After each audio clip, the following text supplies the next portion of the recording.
Ma'am, gising na po. Nasa terminal na po tayo, ma'am.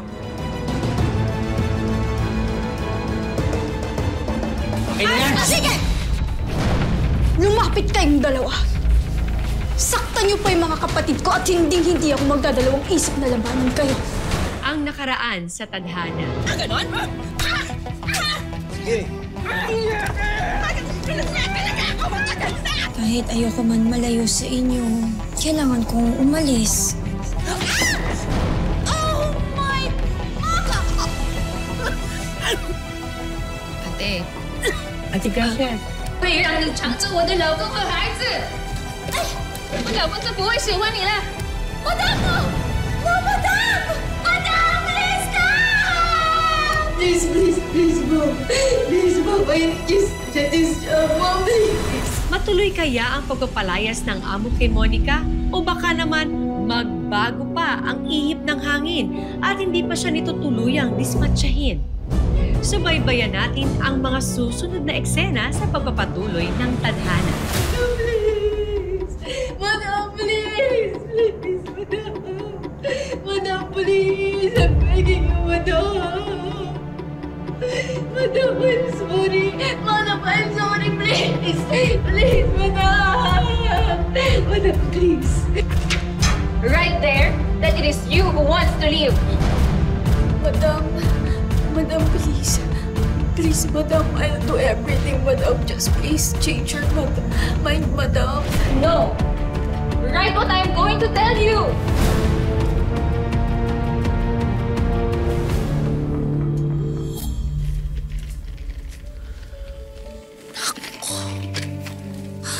Ay, ano ka ba naman? Bakit ka pumayag gumawa ng sulat? Hindi mo muna kinonsulta sa akin bago ka pumirma. Hindi ko na po kasi alam yung gagawin ko eh. Natatakot po ako baka ipakulong nila ako. Lintik talaga yung amo mo eh. Alam mo bakit? Bakit ka pinag-resign? Para hindi sila magbayad. Ma'am, paano na ako ngayon ito? Ang dami pang utang ni tatay sa Pilipinas, tapos may utang pa ako sa agency, tapos may utang pa ako sa mga kaibigan ko, tapos mga paggastos pa ng kapatid ko. Hindi ko na po alam gagawin.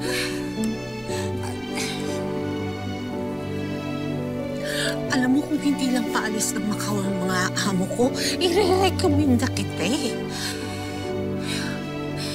Pero Diyos ko, uuwi pa tayo ng sabay. Ako.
Pasensya na, be. May iba na raw na nakuha sina Madam.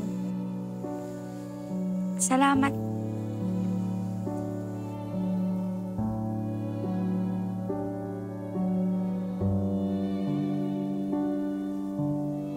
Lord, tulungan niyo po ako na makahanap po ako ng bagong trabaho.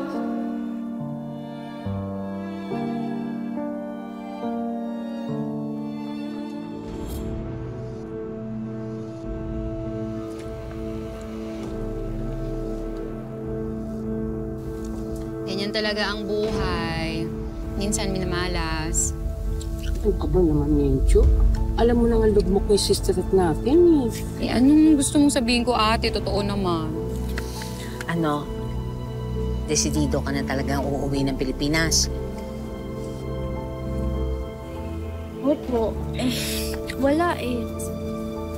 Papaso na po yung visa ko dito. Tapos hanggang ngayon, wala pa rin ako mahanap na trabaho. Tsaka nakakahiya na din po sa inyo, Ma'am Gracia, kasi nakikitira lang po ako sa inyo. Ano ba? Kaya baka umuwi na lang po ako. Bahala na. Alam kong hindi ka okay. Pero ganito ha, kung meron ka mang kailangan sa Pilipinas, huwag kang mahihiyang puntahan kami. Okay lang po, ang dami niyo na pong naitulong sa akin. Ano ka ba?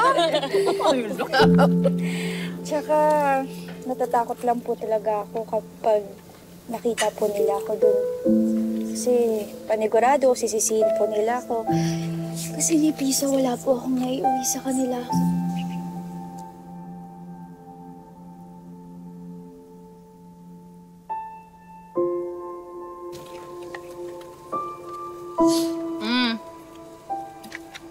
Ito rin sa akin, tulong namin sa iyo yan.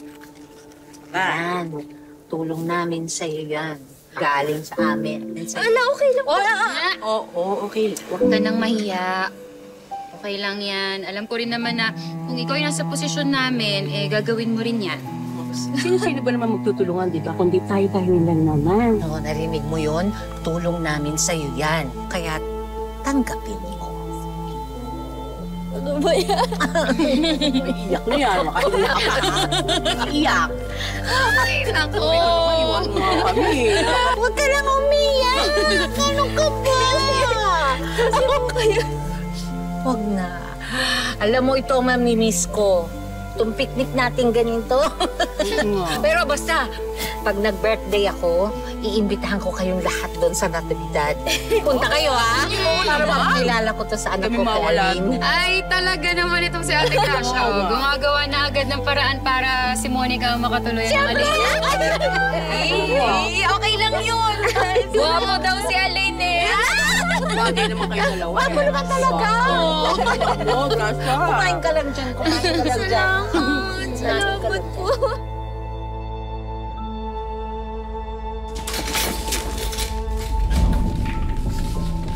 Ano itong text ng ate mo na uuwi na siya, ha? Kailan mo pa alam to? Sabi niya po, siya po magsasabi pagdating niya. Ah, siya magsasabi. Mga suwail kayo! Kayong tatlo! Pinapaikot nyo kami porket kayo na yung mahawak ng pera. Pa, ang ingay-ingay nyo naman. Ano naman nangyayari? Si Monica daw uuwi na. Sinisanti ng amo. Teka, ano nangyari? Saan ka pupunta, hoy? Saan pa didiskarte? Sinira ng lecheng Monica yan lahat ng plano ko. Lintik na bata yan.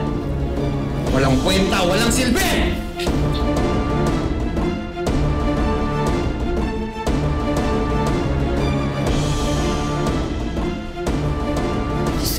Sa ulo naman talaga.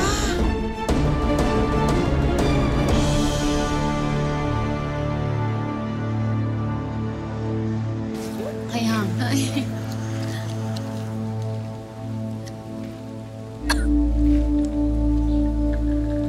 Ate Gracia, okay ka lang ba? Parang hapong-hapo ka. Maupo ka kaya muna. Ay, hindi. Okay lang ako. Napagod lang ako sa biyahe. At saka, padating na rin naman yung bus. Okay lang ako, okay lang. Tubig po. Hindi, okay lang ako, anak. Sure po ba kayong okay lang po kayo, Ma'am Gracia? Okay lang, okay lang. Napapadalas po yung nahihirapan po kayong huminga. Pa-check up po kayo pag uwi nyo, ha? Oo, promise, magpapacheck up ako. Naku, mamimiss kita. Mamimiss ko kayo. Sus naman to si Ma'am Gracia. Akala mong layo ng hangunin sa Natividad. Ilang oras lang. Kaya panigurado, magkakausap pa po tayo at magkakasama. Promise yan na. Tsaka, Ma'am Shi, pag natuloy talaga yung plano kong negosyo, mapangalan ko po sa inyo, Gracia Clothing. Naku naman! Hintayin ko yan! O, yan. Alis na daw. Ate, ha, mag-ingat ka, ha? Mag-text po kayo, Ma'am Shea. Kayo din pag nakauwi na kayo, ha? Oo. Ate, tubig. Opo. Sige, okay lang ako. Text po kayo, ha?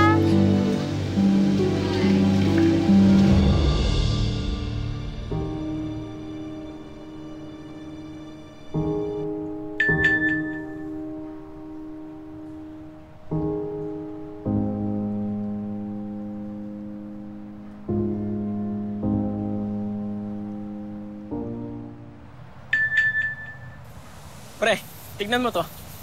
Atat na atat mag-out ah. Di, susundin ko kasi si Mama galing Macau. Eh, ilang taong ko din di nakita yun eh. Makapag-banding man lang sana. Kaya, ayun. Bossing, ikaw na bahala. Una na ako ha. Ano dyan? Ingat pre.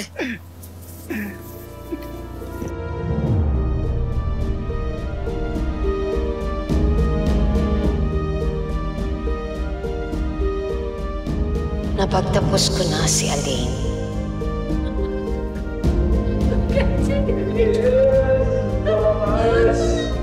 Teka naman.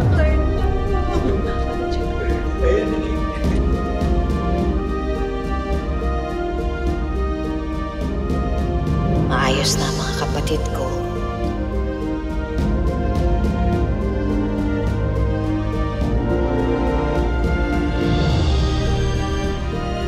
Dasal ko lang, sana maintindihan ng pamilya ni Monica kung bakit napauwi siya ng di oras.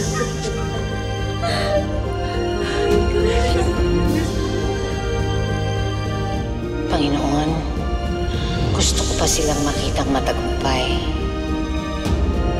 Bigyan mo po ako ng panahon.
Di ba sinabi ko sa'yo, huwag mong pagsasamahin ng puti at dekolor, ha? Di ba sinabi ko, ilang beses kong sinabi sa'yo, bobo ka ba talaga? Ha? Anong gagawin ko ngayon dyan, ha? Ang tanga-tanga mo! Masakta yung kapatid ko. Bakit ka nananakit? Bakit ako nananakit? Gusto mo wag kitang pakainin? Ha? Sumasagot ka sa akin? Ha? Ano? Halika rito! Halika! Halika! Halika! Wait! Wait! Ano bang nangyayari? Bakit niyo po sinasaktan yung mga kapatid ko? At nandito nandito ka na pala. Anong paglalande ang ginawa mo sa Macau at pinauwi ka ng amo mo, ha? Ano? Saan ba kayo, ha? Ate, buti bumalik ka na. Anong mabuti sa pagbalik niyan? Wala kang lalamunin, tanga! Pakahirap sa atin yung ate ko tapos igaganti niyo sa kanya. Wala kang kwentang nanay! Kung ikaw kaya ang lumayas sa ayos ka! Nandito ka na pala! Dinig na dinig sa labas yung sigawan nyo! Halika nga rito! Ate! Umusak tayo, ate ka! Kiko! Bastos ka! Tay, ano ba? Tama na! Anong tama na? Kasalanan mo to! Tanga! Bobo! Ha? Napaka-bobo mo! Lahat! Lahat binigay ko sa inyo, di ba? Lahat ng pera ko napupunta sa inyo! Hindi niyo ba naisip, Tay? Dugot pawis ko yung binibili ko dyan sa lecheng alak mo! Araw-araw kong tinataya yung buhay ko dun sa Macau para lang may mahit-hit kayong sigarilyo. Kaya ngayon, nanghihingi kayo ng respeto? Ha? Respeto? Sabi ko ako siya kay ate ko! Mapalag ka talaga! Sige! Malabang ka! Sige, lumabang ka! Kaya kayo dyan! Pati na matibay sa inyo, mga pareho kayo. Masaan sa ulo.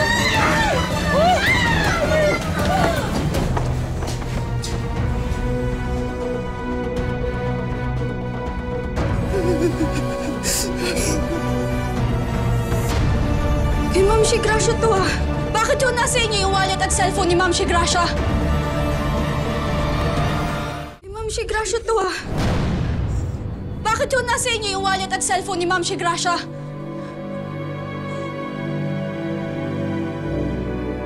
Tay, huwag mong sabihin. Akin na yan! Sa akin yan! Napakasama mo talaga, no? Sobrang sama mo, Tay! Ninakawan mo pa talaga yun ang iisang taong nagmahal sa akin at tinuring akong totoong anak na hindi mo kayang ibigay! Bakit? Sino ba yung Gracia na yan? Kaano-anong mo ba yan, ha? Anong binigay niyo sa buhay mo? Pamilya mo ba yan? Monica, ibalik mo sa tatay mo yan. Hindi sa'yo yan. Bakit? Sa inyo din ba to? Sinabi ng ibalik mo eh! Hindi nga eh! Bakit ko ibabalik to sa inyo? Ibabalik ko to sa totoong may-ari. Kay Ma'am si Gracia. Okay na yan! Sige! Lumapit kayong dalawa. Saktan niyo pa yung mga kapatid ko at hindi ako magdadalawang isip na labanan kayo. Kiko, Winwin, tara na. Umalis na tayo sa impyernong to.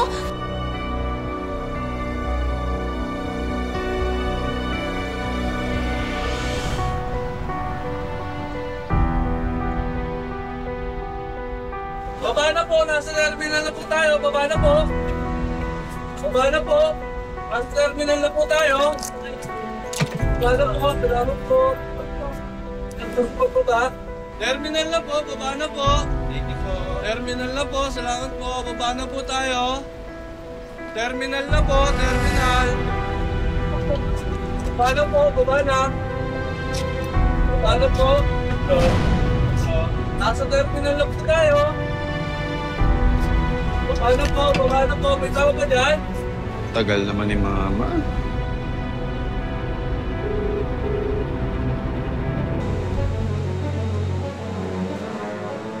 Ma'am! Ma'am! Ma'am, gising na po. Nasa terminal na po tayo, ma'am.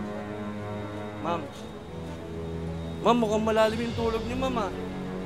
Ma'am, nasa terminal na po tayo. Ma'am. Ma'am, gising na po. Nasa terminal na po tayo.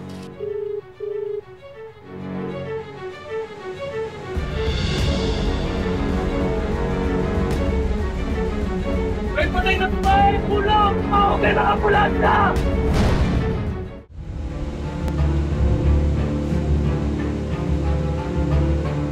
May patay na babae! Tulong! Okay na ambulansya! May patay na babae! Tulong! Tulong!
Wag mo muna, please.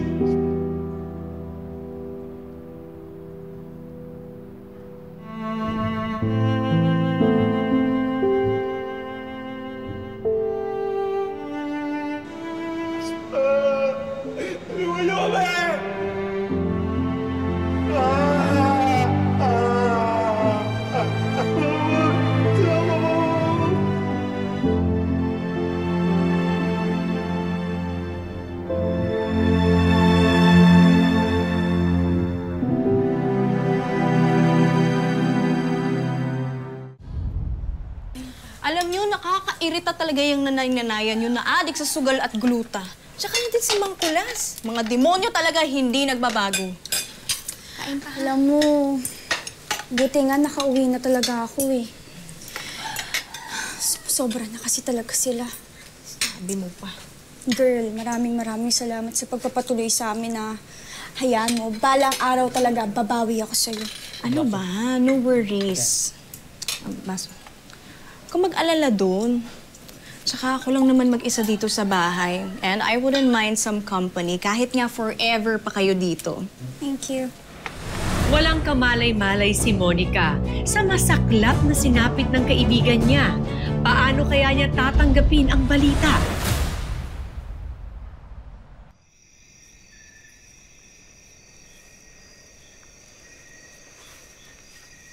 Hala, Ate Mencho, namatayan ata sila ng Mami Shigrasha.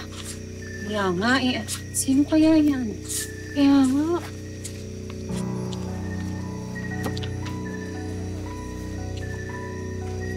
Ano yun? Hello po. Kami pong dalawa yung nakasama po ni Ma'am Shigrasha sa Macau. May ibibigay lang po sana ako sa kanya. Ikaw pala si Monica. Opo. Hindi mo pa ba alam? Ay, yung ano po. Halika.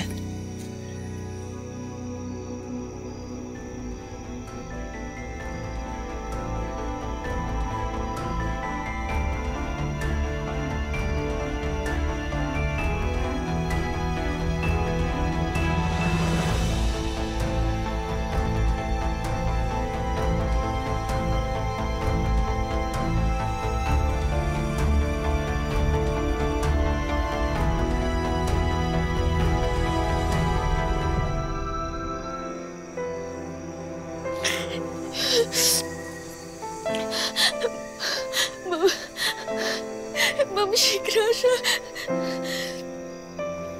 Ma'am Shigrasha, ano nangyari? Ano nangyari? Ma'am Shigrasha, bakit? Ma'am Shigrasha, daya mo naman eh. Iniwan mo kami.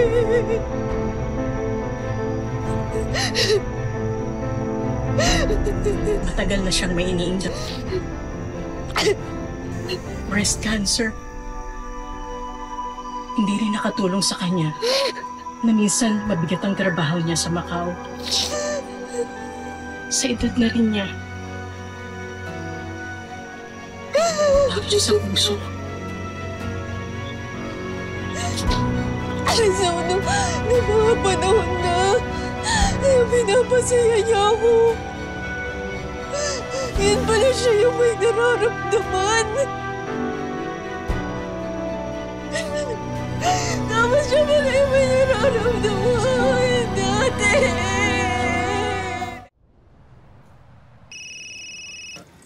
Kulit nito ah. Hello, sino ba to? Bakit ka tawag ng tawag? Sir, ako po si Sharon sa International Agency dito sa Macau. Nagbigay ho kasi ng resume si Miss Monica Carpe sa amin. Nandyan ba siya? Pwede ho ba namin siyang makausap?